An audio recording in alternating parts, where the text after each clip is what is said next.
interdisciplinary falls within the category of where mutually exclusive disciplines sort of permeate each other to formulate new ideas or groundbreaking paradigms.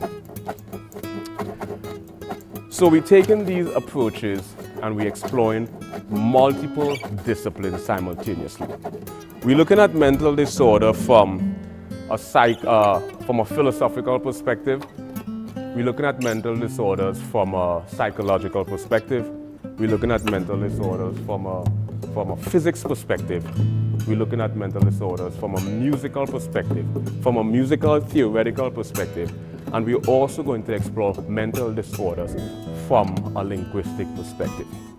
We're also going to take the parapsychological phenomenon into consideration. We're going to take a psychopathological analysis.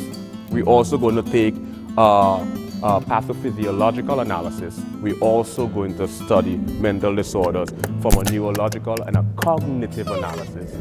And last but not least, we are also going to explore the miscellaneous aspect of mental disorder, where we're going to take a number of different variables or variances into consideration.